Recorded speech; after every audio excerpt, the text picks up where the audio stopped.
Kalau kita bicara disorientasi ini, di zaman kita sekarang ini, dia menjadi sangat nyata, sangat mudah kita temukan. Karena apa?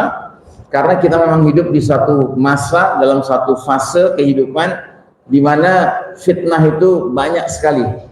Ya, fitnah ini menarik-narik seorang muslim sedemikian rupa, sehingga dia mudah sekali kehilangan orientasi, kehilangan arah dan tujuan. Ya, sampai nggak sadar waktu, nggak sadar tempat, bahkan sampai kehilangan identitas. Ya, nah, karenanya yang paling pertama dan utama, kita semua harus ingat orientasi tujuan kita. Pertama, orientasi yang berkaitan dengan penciptaan manusia oleh Allah Ta'ala, dan kedua, orientasi tujuan yang kaitannya dengan final destination, tujuan akhir perjalanan kita, ya, hadir saat ini. Nah, dalam konteks orientasi tujuan penciptaan manusia, Allah Ta'ala menciptakan kita dalam dua kondisi. Kondisi pertama, kita diberikan fungsi hadir ke dunia ini, yaitu fungsi kita untuk beribadah, untuk menghamba kepada Allah Subhanahu wa Ta'ala. Dan yang mempunyai fungsi ibadah ini, dua makhluk Allah secara khusus disebutkan dalam surat Az-Zariyat. Allah berfirman, ba'da a'udzubillahi minasyaitonir rajim, wa ma khalaqtul jinna wal insa illa liya'budun. Tidaklah kuciptakan jin dan manusia melainkan agar mereka beribadah kepadaku. Ya. Hanya dua, jin dan manusia, yang punya fungsi beribadah. Ya. Kalau selain jin dan manusia ciptaan Allah, semuanya tunduk kepada Allah, tau'an au karhan, baik dengan suka maupun dengan terpaksa. Mau itu disebut langit kah, gunung kah, bumi kah, tumbuh-tumbuhan kah, hewan-hewanan kah, air, udara, api, semuanya tunduk kepada Allah Subhanahu wa Ta'ala. Tetapi manusia dan jin, mereka punya fungsi ibadah, dan secara bersamaan diberikan hak untuk memilih apakah mau beribadah kepada Allah atau beribadah kepada selain Allah. Dan kalau beribadah kepada Allah, berarti dia menempuh jalan ketaatan, jalan ketakwaan. Tapi kalau dia memilih ibadah kepada selain Allah, berarti dia memilih jalan kemaksiatan, jalan fujur, kejahatan, keburukan. Ya. Dan hanya dua makhluk ini saja yang diberikan hak memilih seperti itu. Kalau yang lain-lainnya nggak punya hak memilih. Ya. Pohon, gunung, semua yang kita lihat ini tidak ada yang punya hak memilih. Yang punya hak memilih kita, manusia dengan jin. Ya. Dan apa karenanya dalam surat Al-Kahfi yang kita baca setiap malam Jumat dan hari Jumat, Allah menyatakan, wa qulil haqqu min rabbikum faman syaa'a falyu'min wa man syaa'a falyakfur. Katakanlah kebenaran datang dari Allah Rabb kalian, maka barang siapa yang ingin beriman, silahkan dia beriman, dan siapa yang ingin kafir, silahkan dia kafir. Ya, jadi kita punya kebebasan penuh untuk memilih beribadah kepada Allah kah atau beribadah kepada selain Allah. Ya, imankah atau kafirkah? Kita punya hak memilih. Ya, tapi kita nggak punya hak untuk menentukan akhirnya.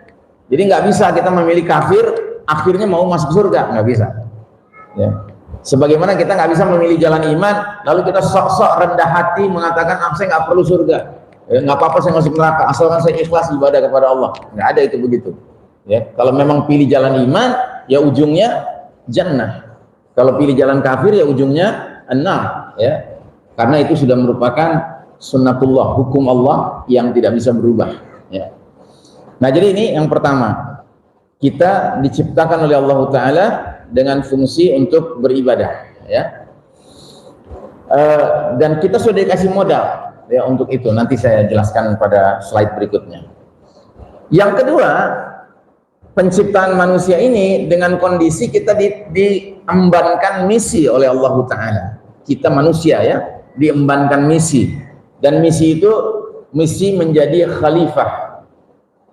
Seperti yang Allah sebutkan dalam suratul Baqarah ayat 30, Allah berfirman, wa idh qala rabbuka lil malaikati inni ja'ilun fil ardi khalifah. Dan ingatlah ketika Rabbmu berfirman kepada para malaikat, aku hendak menjadikan khalifah di muka bumi. Apa arti khalifah? Apa?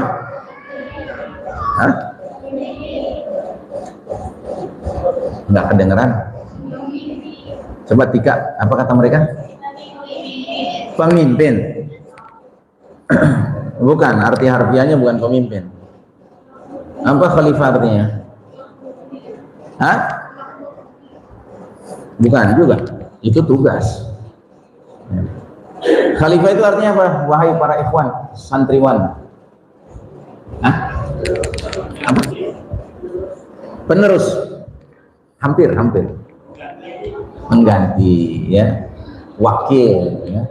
Jadi khalifah itu pengganti, wakil, ya. Yang di belakang, khalif di belakang, ya. Kan kalau wakil kan nggak boleh di depan, yang di depan siapa? Ketua kan, pimpinan kan, gitu. Nah, ini khalif di belakang tuh wakil. Dan wakil itu harus amanah, karena dia menjadi khalifatullah fil ard, khalifah Allah di muka bumi, maka dia sebagai wakilnya Allah, maka dia harus amanah kepada yang dia wakili, yaitu Allah Subhanahu wa taala. Ya. Jadi kita diciptakan di muka bumi ini menjadi khalifah. Dan jangan dicampur adukan ya antara fungsi ibadah dengan misi khalifah ini. Karena apa? Yang punya fungsi ibadah tuh ada makhluk lain selain kita, yaitu jin. Tapi kalau khalifah hanya manusia. Jin bukan khalifah ya. Yang khalifah itu manusia. Jin tahu kalau kita khalifah. Khalifatullah fil ard. Makanya kalau kita belajar ilmu ruqyah syar'iyah ya, itu diantara praktek ruqyah yang harus dilakukan kalau kita mau ngusir jin-jin jahat di satu rumah yang sering disebut sebagai rumah banyak penghuni gaibnya gitu ya. Nah, itu di samping kita baca ayat-ayat ruqyah syar'iyah atau doa-doa dari hadis Nabi, kita juga nyatakan terang-terangan, hai para jin yang sering mengganggu di sini, saya khalifatullah di muka bumi. Keluar kalian dari sini, pergi kalian dari sini. Nurut mereka. Ya, takut mereka sama kita karena kita khalifah. Kita diciptakan sama Allah menjadi wakil Allah di muka bumi. Ya. Mereka tahu itu, tapi mereka kadang-kadang suka sok tahu, ya, suka ganggu-ganggu kita. Gitu. Nah, jadi saudara rahimakumullah, khalifah ini punya dua tugas. Ya, di dunia ini kita punya dua tugas. Tugas pertama namanya tugas imarah, membangun atau mengembangkan dunia ini. Terus tugas kedua, tugas riayah, memelihara apa yang sudah dibangun. Begitu. Dan tentunya membangun dunia ini menurut aturan yang menyuruh kita membangunnya, yaitu aturan Allah Subhanahu wa taala. Begitu juga riayah, memelihara apa yang sudah dibangun menurut aturan dari yang menyuruh kita untuk melakukan pemeliharaan, yaitu Allah Subhanahu wa taala. Makanya kalau umat Islam ya sedang diberikan Allah hak memimpin dunia ini, Masya Allah dunia ini berkembang dengan baik, dengan pemeliharaan yang juga baik. Tapi kalau Allah Ta'ala sedang ngasih giliran orang kafir yang memimpin dunia ini, kacau balau ya. Dan Allah sudah mengatakan dalam Al-Quran, tidak terus menerus orang beriman diberikan hak memimpin, tidak. Kata Allah Ta'ala dalam surat Ali Imran itu, Qulillahumma malikal mulk tu'til mulka man tasha wa tanzi'ul mulka mimman tasha. Katakanlah wahai Allah, pemilik segenap kerajaan, kekuasaan, kepemimpinan, engkau beri kerajaan, kekuasaan, kepemimpinan siapa yang kau kehendaki, dan engkau cabut dari siapa yang kau kehendaki. Nah, kita hari ini sedang menjalani zaman di mana Allah sedang ngasih giliran orang kafir yang memimpin dunia. Makanya dunia kacau sekarang, karena mereka nggak ngerti misi hidup ke dunia ini sebagai khalifah, nggak ngerti mereka. Bahkan fungsi sebagai hamba Allah saja mereka nggak ngerti. Makanya mereka bisa sampai error seperti sekarang ini, ya, sampai misalnya mengkampanyekan bahwasanya jenis kelamin manusia lebih dari 2, ya, belasan gitu. Ya. Anda tahu nggak, kalau Anda mau jadi warga negara Amerika, itu begitu sampai di airport, ya kan, isi formulir mau jadi warga negara Amerika, pasti yang paling bingung Anda kalau ngisi pilihan kelamin, karena jumlah pilihannya sampai sekian belas. Ya, bukan hanya 2, ya, bukan hanya laki perempuan, male female, tidak, ya kan? Tapi ada transgender juga, trans woman, trans man gitu, ya kan? Oh, pokoknya hebat lah, ya. Nah, ini karena apa? Karena mereka orang kafir itu tidak sadar diri mereka sebagai khalifatullah. Ya, nggak ngerti identitas dirinya, Akibatnya perjalanan dunia ini menjadi kacau balau seperti sekarang. Ya. Dan yang bikin cilaka suasananya adalah sebagian umat Islam percaya mereka sebagai pemimpin sehingga diikuti. Begitu. Akhirnya sebagian umat Islam ikut mengkampanyekan LGBT. Ya, nah, jadi saudaraku rahimakumullah, ini orientasi tujuan kaitan dengan mengingat penciptaan diri kita oleh Allah Subhanahu wa taala dengan dua keadaan, ya.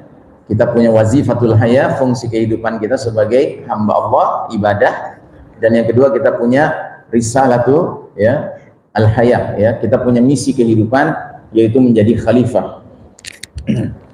Nah, kemudian yang kedua, orientasi tujuan adalah memahami dan mengingat-ingat terus our final destination. Tujuan akhir kehidupan kita ini sampai mana?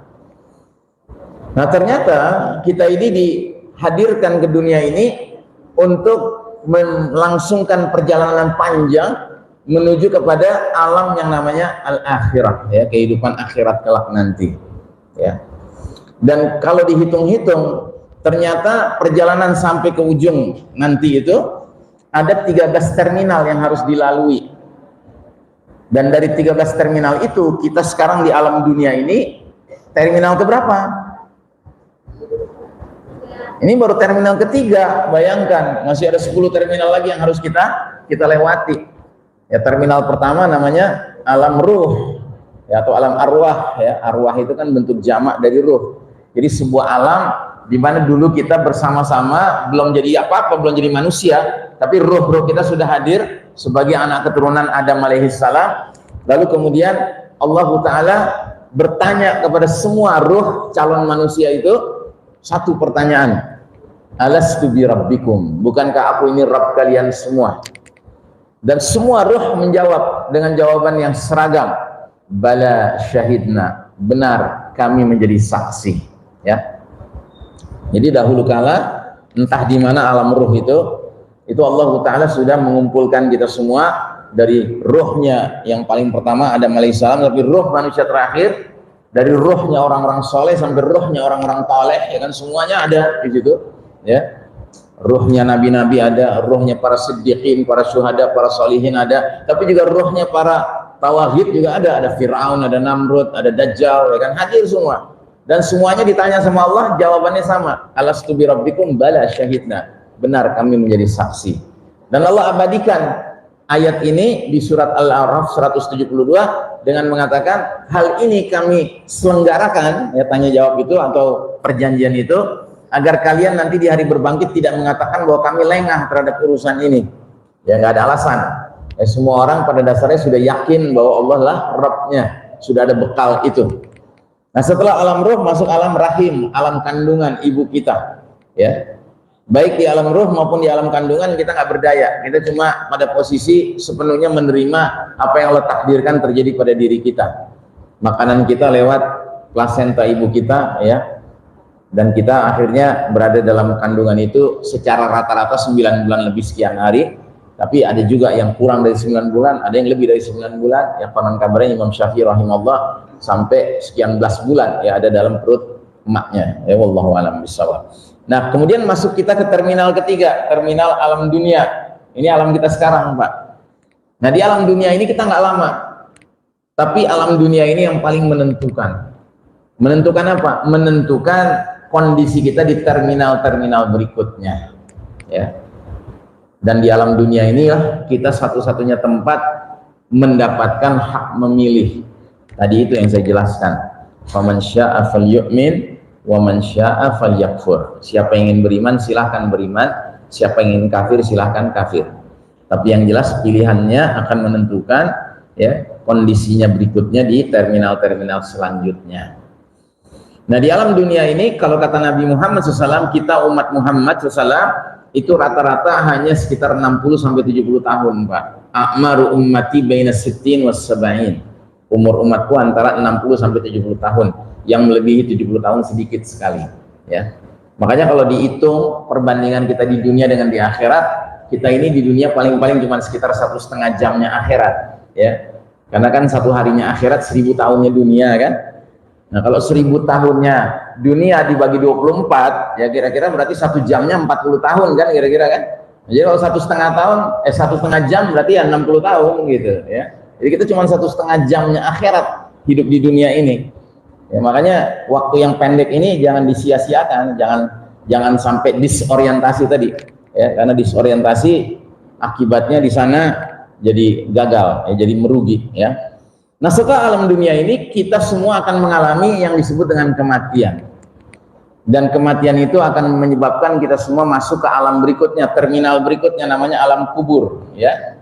Nah, di alam kubur itu cuma ada 2 nasib orang, ya.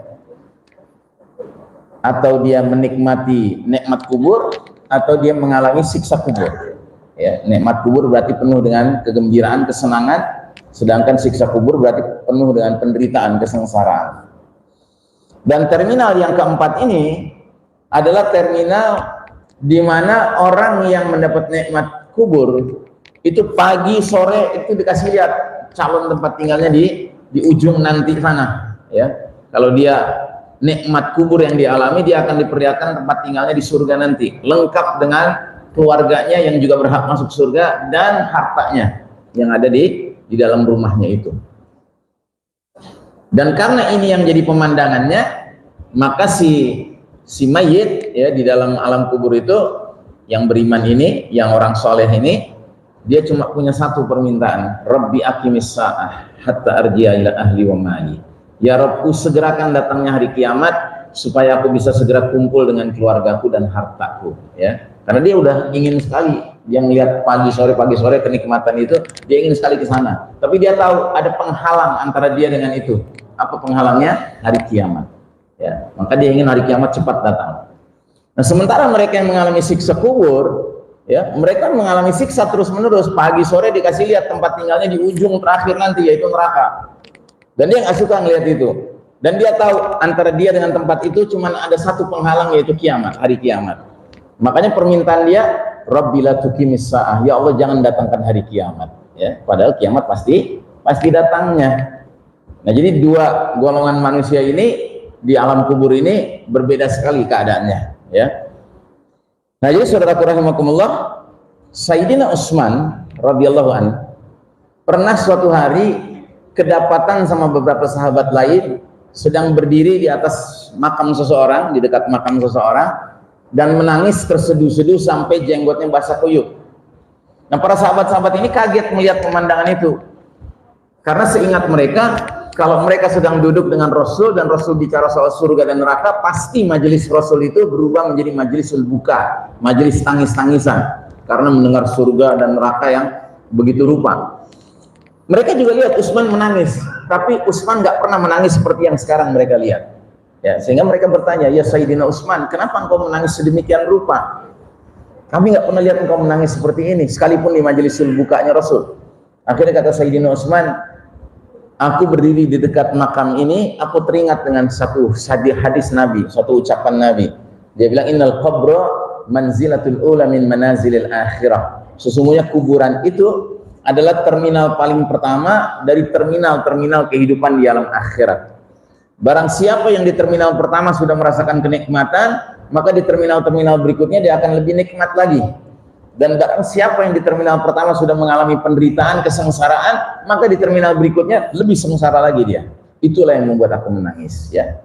Nah, jadi ini alam kubur. Ya. Setelah alam kubur terjadilah ya as-sa'ah, ya, kehancuran alam semesta, kiamat jagat raya ini. Ya, hancur, dan kemudian entah berapa lama jaraknya antara kehancuran alam semesta ini, kita terjadilah terminal yang berikutnya, yaitu hari kebangkitan. Kita dibangkitkan kembali dan dikumpulkan di suatu tempat namanya padang mahsyar. Ya, suatu tempat yang dalam hadis Nabi dikatakan ada langitnya, ada buminya, tapi langit dan buminya beda dengan langit dan bumi kita sekarang. Ya, maka di padang mahsyar itu buminya itu datarannya rata semua. Nggak ada yang menonjol, nggak ada gunung, dan nggak ada yang ke bawah, nggak ada jurang, ya, semua rata saja. Semua manusia dikumpulkan di situ, dari yang paling awal Adam alaihissalam sampai yang paling akhir nanti. Dan di hari berbangkit itu, semua orang itu dalam keadaan galau, ya, resah.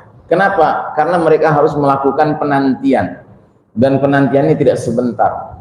Penantiannya itu berlangsung 50.000 tahun sebelum akhirnya terjadilah mulai proses hisab, ya, atas manusia satu persatu. Nah, ini di padang mahsyar, ya.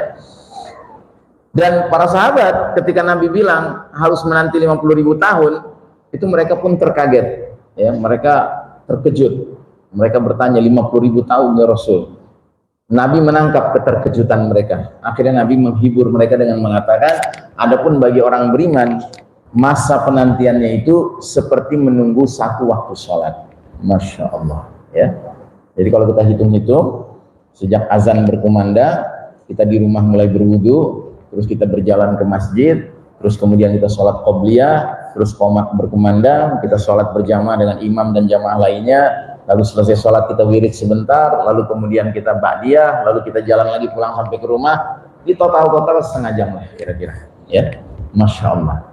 Jadi orang lain semua mengalami 50.000 tahun menunggu, Pak, tapi orang beriman cukup seperti setengah jam saja, ya. Dan tentunya itu orang beriman yang rajin sholat, ya, yang merasakan bisa menghitung berapa lama waktu sholat sekali itu. Nah, dalam keadaan penantian itu akhirnya manusia itu mencari-cari siapa kira-kira bisa merubah keadaan yang penuh penantian yang meresahkan ini. Ingat ya, yang namanya menunggu, Pak, itu nggak pernah menyenangkan. Menunggu itu selalu tidak menenteramkan, tidak tenang. Mau menunggu sesuatu yang menyenangkan juga nggak tentram, apalagi menunggu sesuatu yang nggak menyenangkan, ya. Menunggu yang menyenangkan saja nggak tentram orang, ya. Jomblo baru saja ngelamar seorang akhwat, diterima, terus bikin kesepakatan sebulan lagi nikah, itu selama sebulan tuh dia nunggu tuh resah sekali, sekalipun itu ujungnya kebaikan, ya kan, nikah. Nah, apalagi keburukan itu. Nah, jadi semua orang pada saat itu menunggu itu resah, ya. Nah, akhirnya mencari-cari siapa yang bisa merubah keadaan menunggu ini menjadi tidak menunggu lagi. Maka dicarilah. Nah, yang ditemukan pertama kali ayahnya semua manusia, Adam alaihissalam. Semua meminta, wahai Adam, mintalah kepada Allah agar dimulailah prosesi hisab ini. Tapi kata Adam alaihissalam, nggak bisa aku sendiri sibuk dengan dosaku, aku telah melanggar ketentuan Allah, aku makan buah terlarang. Coba kalian minta kepada Nuh alaihissalam. Mereka datang ke Nabi Nuh, tapi Nabi Nuh jawabannya sama. Dan Nabi Nuh mengatakan, aku juga sibuk dengan dosaku, aku pernah berdoa kehancuran bagi semua orang kafir, aku merasa bersalah dengan doa itu. Mintalah kepada Nabi Ibrahim. Terus Nabi Ibrahim juga nggak bisa melakukan hal itu. Kata Nabi Ibrahim, aku pernah berdosa, aku berbohong 3 kali di 3 momen berbeda. Coba kepada Nabi Musa, Nabi Musa pun tidak bisa, karena Nabi Musa merasa sibuk dengan dosanya membunuh seorang Koptik, ya. Terus Nabi Isa alaihissalam pun tidak bisa. Kata Nabi Isa alaihissalam, mintalah kepada Muhammad. Datanglah kepada Nabi Muhammad. Nah, barulah Nabi Muhammad SAW mendekati Allah Ta'ala, sujud di depan Allah, membuat puji-pujian yang belum pernah dibacakan manusia lainnya, dan Allah menerima. Dan akhirnya kata Allah, apa yang kau kehendaki ya Allah, aku minta agar dimulai hisab itu, ya, agar diringankan beban penantian ini. Maka dimulailah hisab, proses perhitungan. Dan dalam proses perhitungan ini kita akan mengalami apa yang disebut dengan penerimaan catatan amal kita masing-masing, Pak. Jadi kita terima raport, dan terima catatan amal ini ada 3 kemungkinan saja. Kemungkinan pertama terima di tangan kanan, kemungkinan kedua terima di tangan kiri, dan kemungkinan ketiga diterima dari belakang, jadi sodok dari belakang.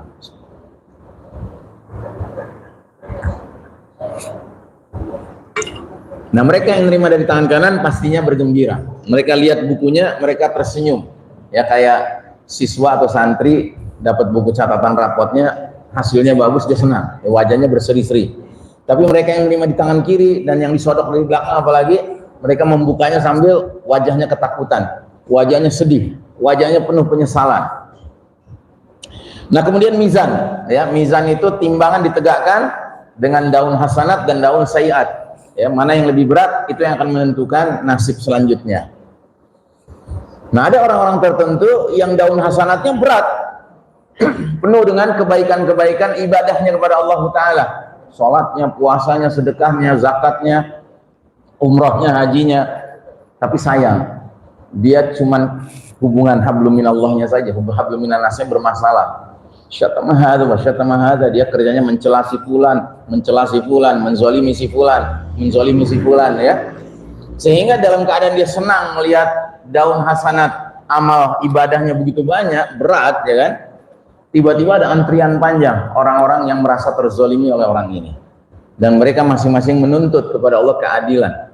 Akhirnya sama Allah dibagi-bagilah kebaikan dia kepada orang-orang ini. Sholatnya dibagi sampai habis, sedekahnya dibagi sampai habis, ya, pahala puasanya, pahala hajinya, umrohnya, udah habis semua, antrian masih panjang. Nah, kepada yang berikutnya Allah bertanya, orang ini sudah nggak punya apa-apa. Kata dia, ya Allah, terserah engkau, yang jelas aku nggak ridho. Dia senang karena dia zolim kepadaku waktu di dunia. Baik, apa pendapatmu kalau aku pindahkan dosamu kepada dia? Wah, aku ridho ya Allah, alhamdulillah. Nah, mulailah dosa-dosa orang-orang ini dipindahkan kepada orang ini, sehingga yang tadinya berat timbangannya di daun hasanat menjadi berat ke sayyiat. Dan kata Nabi, inilah hakikat al-muflis, orang yang bangkrut, ya. Nah, sementara ada hamba Allah beriman yang menerima catatan amal dan dia ketakutan melihatnya karena dosanya banyak sekali, ya. Jadi lembar pertama dilihat dosa semua, lembar kedua dosa semua, lembar ketiga pun demikian. Sama Allah dipanggil khusus, dia disuruh mendekat. Sedemikian dekatnya sampai manusia lain nggak ada yang bisa dengar pembicaraan dia dengan Allah. Bahkan para malaikat nggak punya hak mendengar. Maka Allah bertanya kepada hamba ini, wahai hambaku, apakah engkau mengakui dosa-dosamu ini? Aku akui ya Allah, tidak ada satupun yang aku ingkari, dan aku celaka, sudahlah, binasalah aku. Dia sudah merasa yakin dia binasa. Akhirnya kata Allah, coba buka lagi catatan amalmu. Dia buka lagi dari halaman pertama. Tiba-tiba dia cari-cari, nggak ada tulisannya, terhapus semua. Dia buka halaman kedua, terhapus semua lagi. Halaman ketiga pun demikian. Sehingga dia bertanya, ya Allah, apa ini? Kata Allah, engkau dahulu mengerjakan semua dosa-dosa itu sendirian, sembunyi-sembunyi dari manusia, dan engkau tidak bosan-bosannya memohon ampun kepadaku. Maka sekarang aku pun menghapuskannya tanpa orang lain tahu, katanya, ya kan? Masya Allah, ya. Nah, jadi saudaraku rahimakumullah, jangan salah paham, ya. Oh, kalau gitu, kalau mau dosa sendirian aja, gitu, ya kan? Jangan bilang-bilang orang lain, ya, bukan begitu, ya. Ini orang bukan orang sembarangan, walaupun dia banyak dosanya, tapi dia rajin sekali bertaubat, ya, istighfar. Nah, ini di mizan. Nah, setelah mizan, telaga. Telaga ini tempat di mana Nabi sibuk membagikan air minum dari telaganya. Air yang jernih, air yang sedap, ya, dibagi kepada umatnya masing-masing, dan barang siapa yang sudah menerima satu cangkir dari air itu tidak akan haus selama-lamanya. Tapi ada di antara mereka yang ditandai oleh Nabi sebagai umatnya karena kelihatan dari bekas wudhunya, kakinya bersinar, tangannya bersinar, wajahnya bersinar, bekas wudhu, dipanggil sama Nabi, sama malaikat dihalangi, dihalau, nggak boleh mendekat ke Nabi. Nabi pun bertanya, ini umatku. Kata malaikat, memang, tapi engkau tidak tahu ya Muhammad, setelah engkau wafat mereka merubah agamamu, ya. Jadi ngaku umat Muhammad tapi tidak mau mengikuti sunnah Nabi, bahkan bikin sunnah bid'ah, ya, bid'ah. Sholatnya distancing, ya, pakai kursi, ya, laki perempuan dicampur, ya. Terus bahkan ceramah bilang bid'ah itu wajib karena bid'ah itu kreatif, ya. Allah saja kreatif, badi'us samawati wal ardh, Allah menciptakan langit dan bumi dengan kreatif. Jadi kita juga harus meniru Allah. Nah, yang kayak gini-gini nih Pak, nggak bakal berhak menerima air telaga Nabi.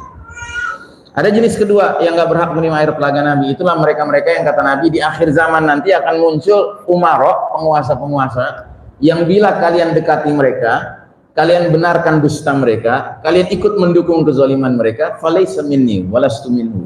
Dia bukan bagian dari golonganku dan aku bukan bagian dari dia. Dan dia tidak berhak menerima air dari telagaku. Tapi barang siapa yang menghadapi umarok seperti itu, dia tidak mau mendekat, ya, nggak mau nempel-nempel ke istana dalam rangka cari-cari posisi menjadi komisaris, gitu, ya. Kemudian dia tidak tidak membenarkan dustanya, ya, dia bilang dusta ya tetap dusta, dan dia tidak mendukung kezalimannya, fahuwa minni wa ana minhu. Aku bagian dari dia, dia bagian dari aku, dan dia berhak menerima air telaga, ya.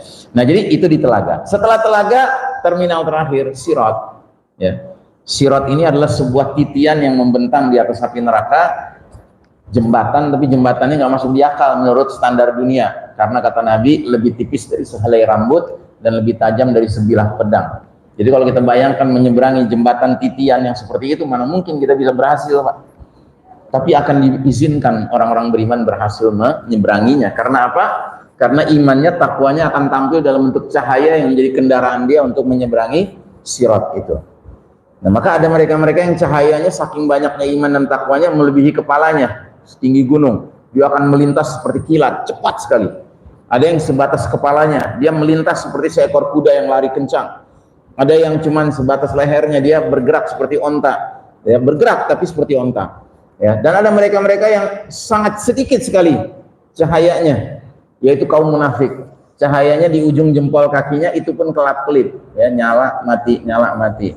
Dia mengandalkan pas nyala dia maju, pas mati dia berhenti karena takut jatuh. Nyala lagi dia maju, gitu. Nah di tengah-tengah titian itu sama Allah dimatikan sama sekali, nggak nyala-nyala lagi.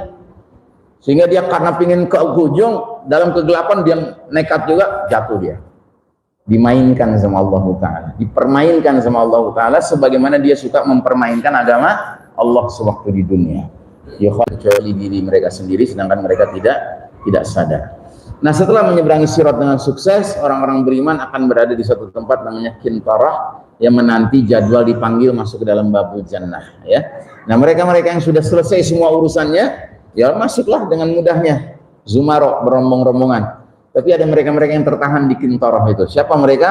Yaitu orang beriman, orang soleh yang sudah layak masuk surga, tapi masalahnya punya ganjelan dengan sesama orang beriman lainnya. Jadi harus islah dulu di situ. Ya, tertunda, harus islah, ya. Dan sekali lagi yang namanya menunggu pasti meresahkan, Pak, ya.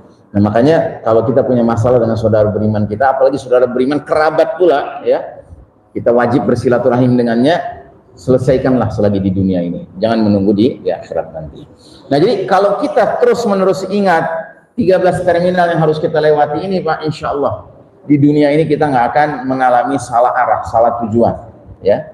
Dengan syarat tentunya semua kita pahami dengan ilmu, ya, bukan dengan sekedar ngerti hafal terminalnya seperti apa, tapi kita ngerti konsekuensi-konsekuensinya. Baik, kita lanjutkan. Beberapa contoh disorientasi yang paling sering terjadi di tengah masyarakat, ya, di saat seseorang tidak tahu atau lupa bahwa dirinya diciptakan Allah untuk fungsi ibadah dan misi sebagai khalifah, maka muncullah aneka disorientasi, misalnya menjadikan selain takwa sebagai standar kemuliaan, atau menjadikan pandangan mayoritas sebagai tolok ukur kebenaran, atau menjadikan dunia sebagai tujuan hidup, ya.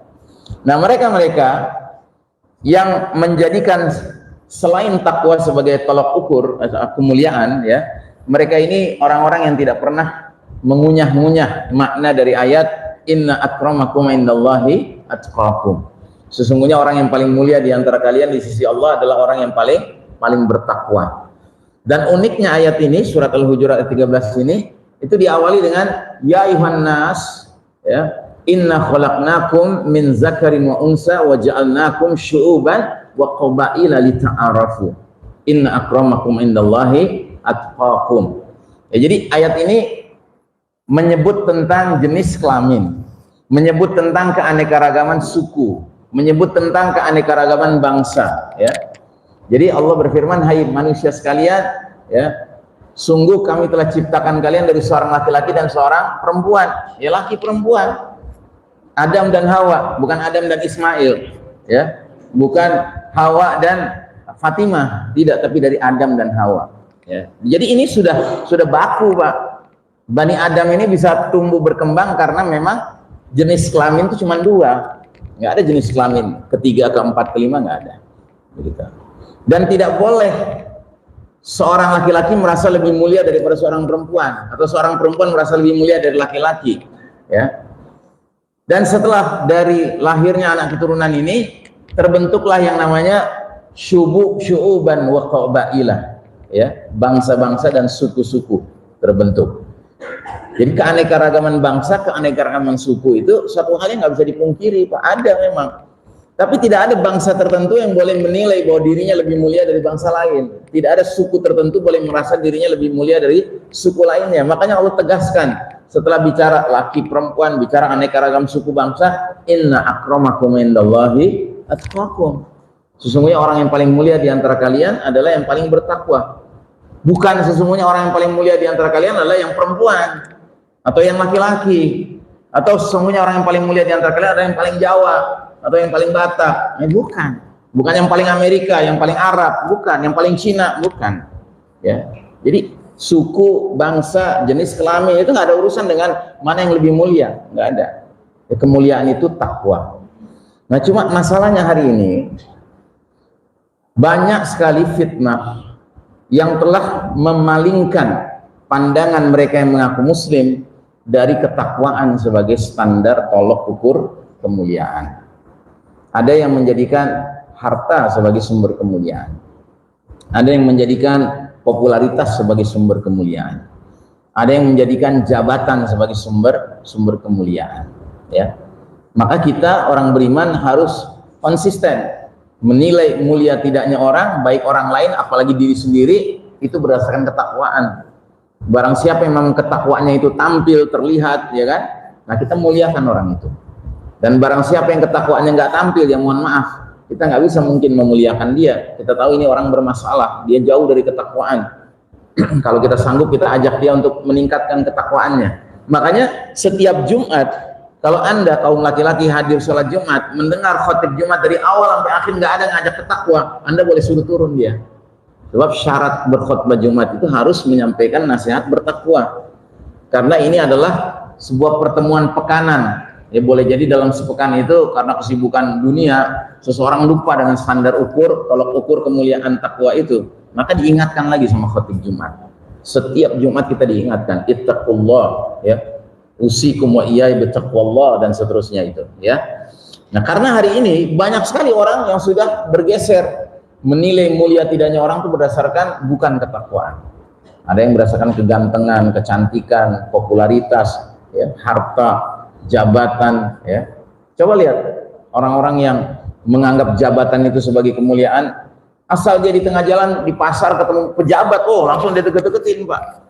Dia merasa penting banget kalau bisa, Pak Menteri foto ya, selfie gitu, taruh di ruang tamunya gitu. Pernah ketemu Menteri Poltak gitu, di mana gitu, ya kan, bangga pun, apalagi salaman sama pejabat tertinggi, presiden, wow udah, ya, dipakai frame warna emas gitu, ya kan, ditaruh di ruang depan, di ruang tamu, supaya semua tamu tahu, oh pernah ketemu Pak Presiden kapan, nah gitu. Tamu-tamunya juga modelnya sama gitu, karena biasanya memang yang sejenis itu ketemu akrab, yang sejenis memuliakan pejabat, ya teman-temannya sama-sama pemulia pejabat, yang memuliakan harta, teman-teman mainnya juga sama-sama memuliakan harta. Maka kalau kita menjadikan takwa sebagai tolak ukur kemuliaan, kita juga akan dipertemukan sama Allah yang juga menjadikan takwa sebagai sumber kemuliaan.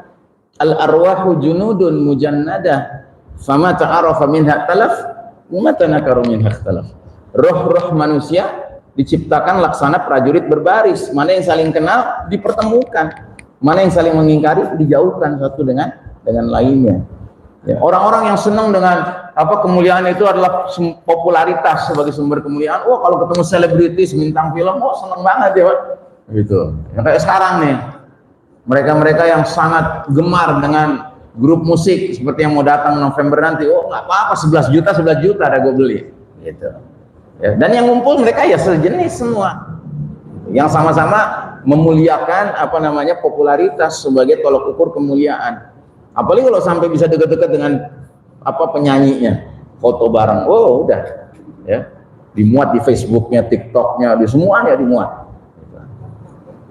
Nah, jadi saudaraku rahimakumullah, ini salah satu ya gangguan besar umat Islam hari ini, tidak bisa mengukur kemuliaan itu dengan tolok ukur ketakwaan, ya.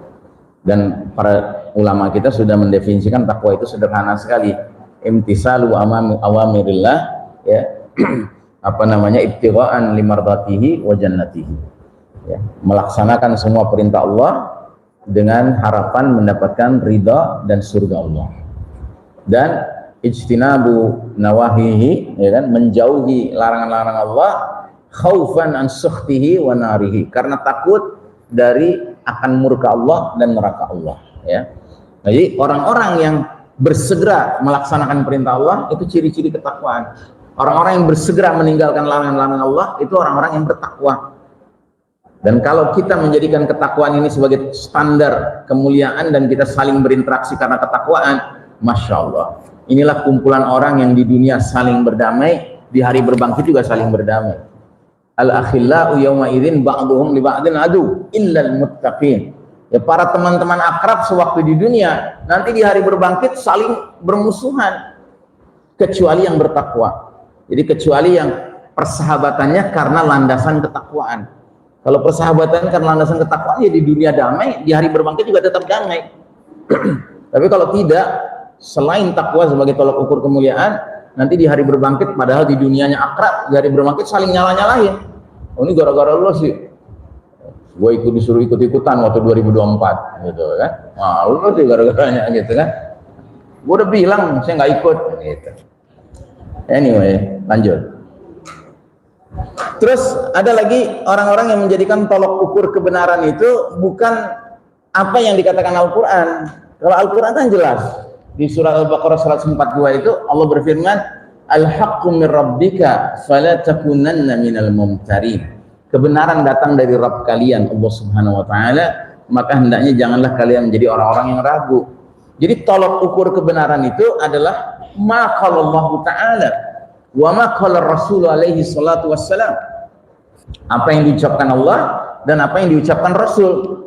Kalau Allah jelas, ini ayatnya. Kalau Rasul ayatnya apa? Ma yantiqu anil hawa in huwa illa wahyun yuha. Apapun yang diucapkan Nabi Muhammad SAW bukan produk hawa nafsunya. Semua yang dia ucapkan tidak lain adalah bimbingan ilham wahyu dari Allah Subhanahu wa taala.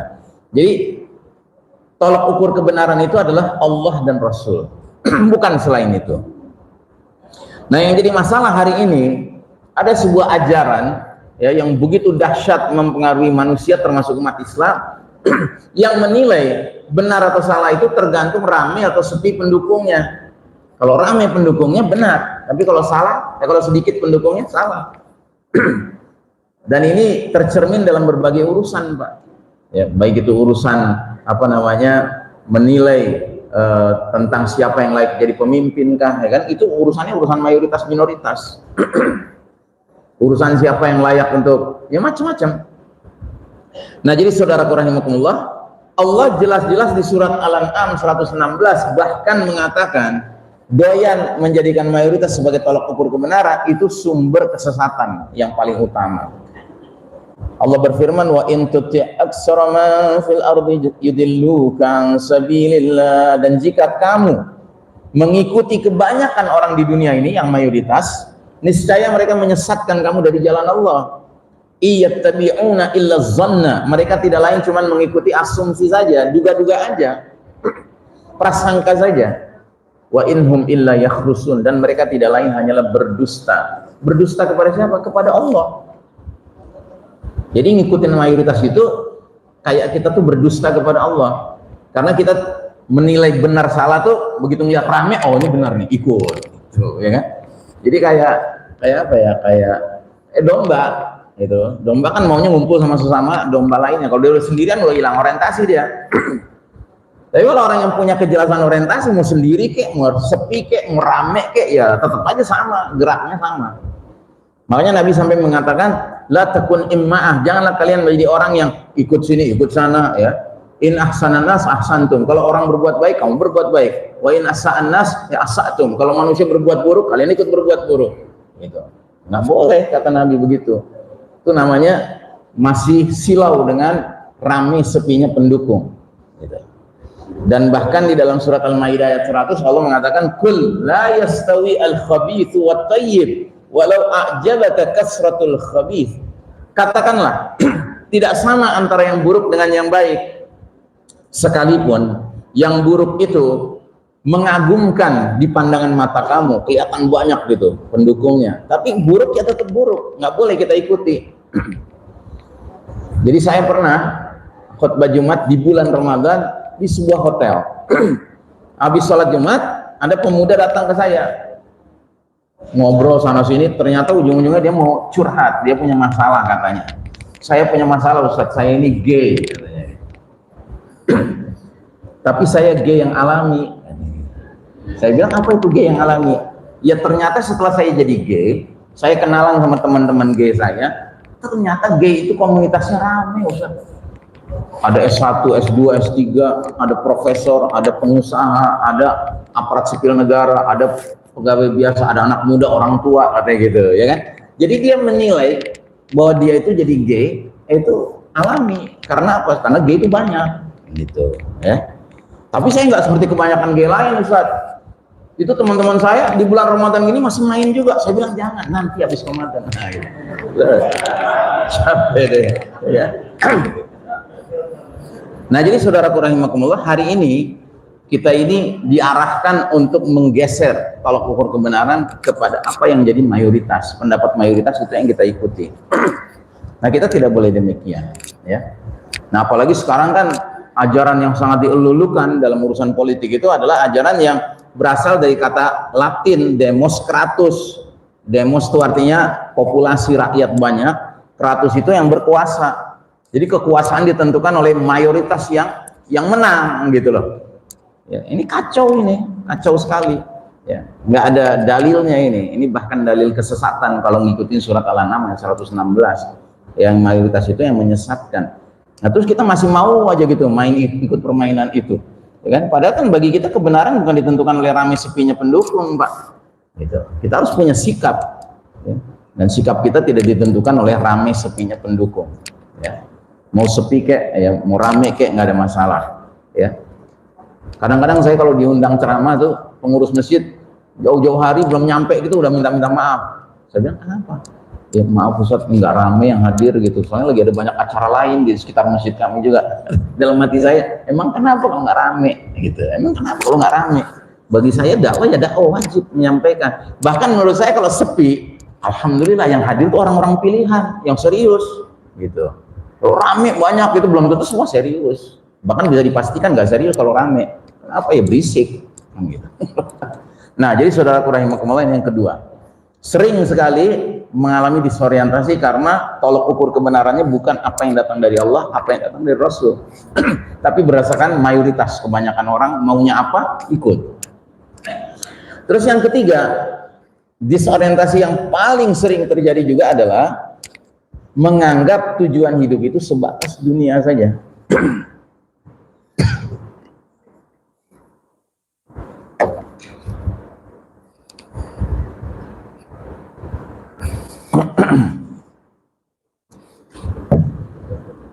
Jadi tidak mengerti yang tadi Pak, 13 terminal tadi.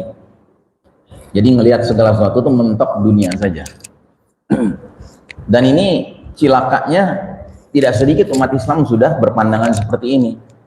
Maka akhirnya semua hal yang dikerjakan itu tolok ukurnya sebatas, ya misalnya contohnya lah, ngedidik anak itu selalu menekankan kepada kalau kamu nggak gini, kamu nanti masa tua kamu nggak bahagia gitu. Kok masa tua sih? Ya masa tua itu belum akhir. Masa tua itu baru bahagian kecil daripada alam ketiga ini, terminal ketiga ini. Gitu.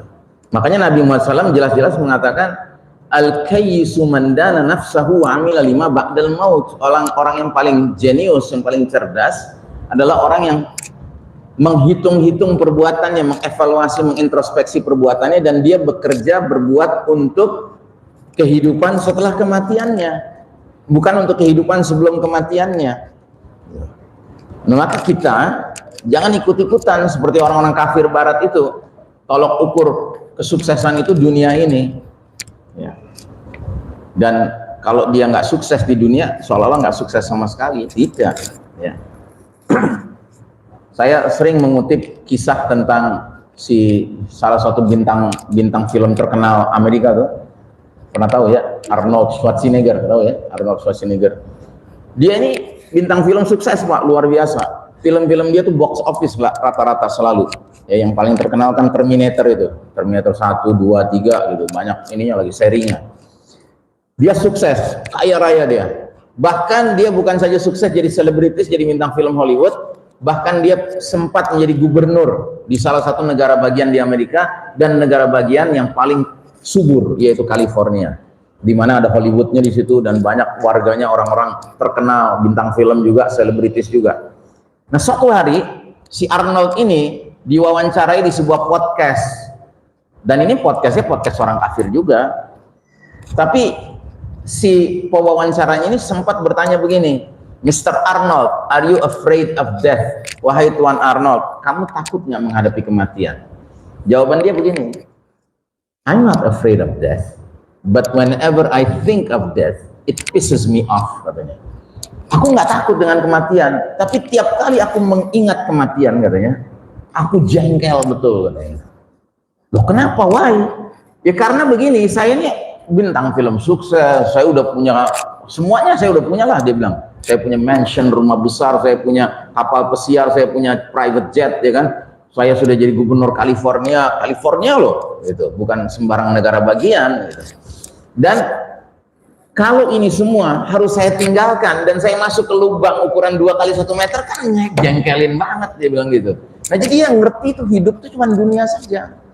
Gitu. Maka alhamdulillah kita ini orang beriman, Pak. Orang beriman ini ciri khasnya apa? Sadar ada kehidupan setelah dunia ini. Dan kita ini sukses yang di sana, Pak. Makanya bahasa Al-Qur'annya adalah wabtaghi fima ataqallahu ad-darul akhirah wa la tansa nasibaka minad dunya, dan kejarlah apa-apa karunia yang Allah sudah sediakan untuk engkau berupa negeri akhirat. Tapi jangan lupakan bahagianmu dari dunia. Jadi kalau kita lihat ayat ini, Allah nyuruh kita tuh fokus ke akhirat. Sedangkan ke dunia ini sebatas apa? Sebatas don't forget, jangan lupa kamu masih di dunia. Kalau kamu lapar ya kudu makan, makan yang halal. Kalau kamu haus ya kudu minum, minum yang halal. Kalau kamu sudah dewasa tumbuh kebutuhan biologis seksual ya hendaknya nikah, nikah dengan cara yang benar. Kan begitu. Jadi kita nggak ada ceritanya bersibuk-sibuk ngejar dunia. Ya, dunia ini sesuatu yang nggak kita kejar pun akan datang, dia akan datang kepada kita sesuai dengan ketentuan yang Allah sudah tetapkan bagi masing-masing orang. Gitu. Tapi yang nggak jelas ini akhirat kita bagaimana? Ini yang harus kita selalu perhatikan. Nah, tapi kan hari ini sampai keluarga muslim pun tidak sedikit yang menyekolahkan anak bukan orientasinya anak jadi hamba Allah, tapi jadi hamba dajjal, sadar tidak sadar. Karena apa? Karena mengejar gelar akademis, ya kan? Kenapa sih ngejar gelar akademis? Supaya kalau dia bagus gelar akademisnya, tinggi nilainya, ya kan? Dia bisa dapat pekerjaan yang bagus. Pekerjaan yang bagus berarti apa? Gajinya bagus, pensiunnya aman, kan gitu. Ya, masa sebatas itu orang beriman? Ya kan nggak level banget gitu. Apa bedanya kita sama orang kafir kalau kayak begitu? Ya, kita ini bukan penghamba dunia, kita bukan pemburu dunia, kita pemburu akhirat. Yang namanya pemburu akhirat semua kalau ukurnya ke sana. Makanya kembali lagi kepada kesadaran tujuan penciptaan. Kita ini diciptakan untuk beribadah. Maka semua program kita harus senantiasa dikaitkan dengan ibadah. Ya kayak misalnya kita daurah seperti ini harus dikaitkan. Jangan sampai saya ngomong kelewatan nih maghribnya kan gitu. Nggak bisa. Kita mau tamasya sekeluarga, perjalanan jauh dari Jakarta ke Jogja, gitu. Itu harus dihitung nanti ketemu subuh di mana, ketemu zuhur di mana, asar di mana, gitu. Tapi kan banyak orang sekarang nggak ngitung itu. Apalagi acara pernikahan, wow acara pernikahan, pesta pernikahannya dari habis zuhur dan sampai malam, ya. Itu pengantin kagak sholat tuh, nggak zuhur, nggak asar, nggak maghrib, nggak isya. Kenapa? Kalau sholat yang perempuan gimana dong make upnya? Gimana dong rambutnya udah ke salon, gitu. Akhirnya solusinya apa? Bikin sendiri, ya. Itu pun kalau masih ingat Allah. Selesai acara semua, ya kan, rapel, zuhur, asar, maghrib, isya, jadi satu, Pak. Saya pernah dengar tuh orang ngomong begitu. Ya nantilah sholat kita satuin aja nanti. Jadi, nah ini sudah maghrib nih, ya. Kita skor, kita tutup ya. Kita tutup, nanti dilanjutkan lagi atau cukup aja ya. Cukup. Baik, saudara sekalian rahimakumullah. Azan sudah memanggil kita untuk sholat. Mari kita tutup dengan doa kafaratul majlis. Subhanakallahumma bihamdika asyhadu an la ilaha illa anta astaghfiruka wa atubu ilaik. Walhamdulillah.